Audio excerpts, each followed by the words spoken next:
નમસ્કાર, આપ જોઈ રહ્યા છો નેશન પ્લસ ન્યૂઝ. હું છું આપની સાથે હેતલ ભગત. આજે 26મી જાન્યુઆરી નિમિત્તે વડોદરા શહેરના જય માતાજી ગ્રુપ દ્વારા એકતાના સંદેશ સાથે અનોખી રીતે ઉજવણી કરવામાં આવી હતી. આજે 26મી જાન્યુઆરી નિમિત્તે વડોદરા શહેરના જય માતાજી ગ્રુપ દ્વારા એકતાના સંદેશ સાથે 26મી જાન્યુઆરીની અનોખી રીતે ઉજવણી કરવામાં આવી, જેમાં ગાડીને તિરંગામય બનાવી ફૂલોથી શણગારી અલગ અલગ વિસ્તારમાં દેશભક્તિ ગીતો સાથે ફરી રહ્યા હતા.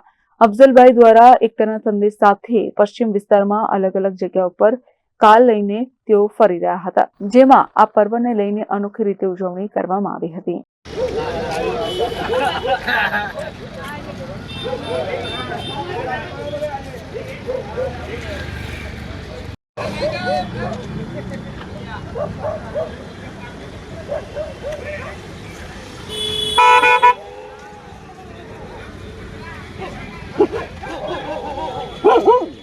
भारत माता की जय।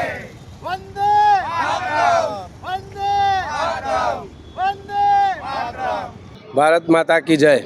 અમારા એક અબ્દુલભાઈ કરીને તાંદલજામાં રહે છે, એ ભાઈએ છે તે ખૂબ એમને આનંદ અને ઉલ્લાસ હતો, એટલે એમને આ ગાડી શણગારી છે. ટોટલ 110 કિલો ફૂલથી આ શણગારવામાં આવેલ છે, અને અમારું જય માતાજી ગ્રુપ તરીકે આ બધું શણગારી અને એને વ્યવસ્થિત અભિનંદન પાઠવીએ છીએ. આ ગાડી આખા વડોદરામાં ફરશે. Bureau report, nation plus news, Vadodara. સમાચારોનો સતત અપડેટ મેળવવા માટે અમારી નેશન પ્લસ ન્યૂઝની યુટ્યુબ ચેનલને સબસ્ક્રાઇબ કરો, બેલ આઇકન દબાવો અને જોડાયેલા રહો ફેસબુક, ઇન્સ્ટાગ્રામ અને ટ્વિટર પર.